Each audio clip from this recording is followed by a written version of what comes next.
Okay. I read a recent interview you did. It was 5 questions, and somebody asked you who your favorite Chicago journalists were, and you mentioned that SportsWriters on TV. Well, the question was, it was done for, I don't even know who that was done, Comcast. Yeah. And they asked, who are your favorite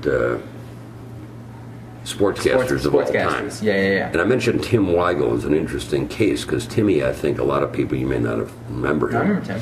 And he was known for colorful jackets and being very playful and lively.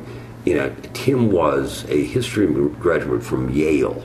Tim was really smart, and Tim was an exceptionally good sports writer and columnist. He was trained at the Daily News as a newspaper guy. Okay. And that's the thing that I thought was so admirable about Tim. He kept those reporters' instincts, and he came up with the shtick. Okay, big deal. Yeah. I mean, if that made him $1 million, he got seduced by TV money. If that wound up making him $1 million a year, more power to him. But I thought he was a rare combination of reportorial skill and a fan's passion, which made Tim, he was a great friend of mine. But nevertheless, I mean, too many of these guys on TV now just, they'll read the score and show a clip and highlight. You don't get a sense that they've ever met any of these athletes. They don't get a sense they ever played. If they ever left the booth.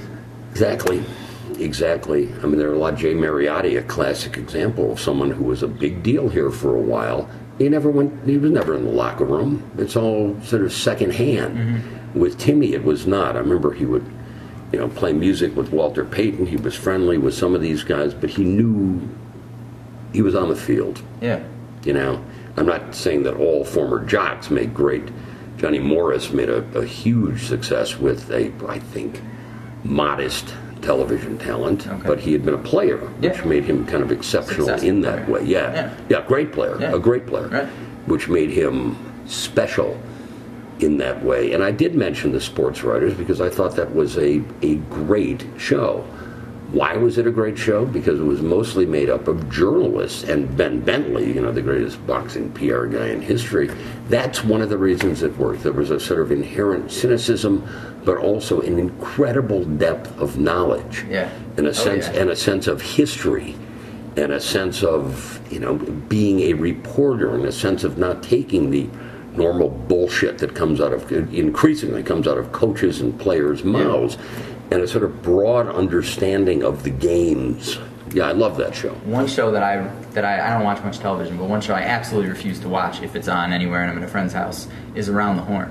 And I felt like it's crazy. as soon as I saw that, it's like the exact opposite of everything that made SportsWriters great. Well, it's ingenuine. Yeah. It's ingenuine. But that goes along the.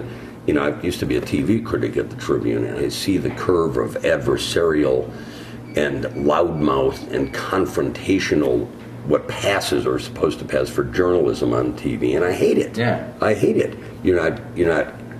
No one's listening to one another. It is not a conversation. It's kind of a screaming match. I mean, I can go to a fucking tavern and hear that stuff. Yeah, it more articulately put because it's genuine. Yeah, when I was 16, I called Rick Tellender to see if he would do an interview. Yeah. And Rick left me a message. We got home one night. My brother and I shared an answering machine. We could play. And Rick goes, "Hi, Jack. This is Rick Tellender calling. I don't think I can get together with you.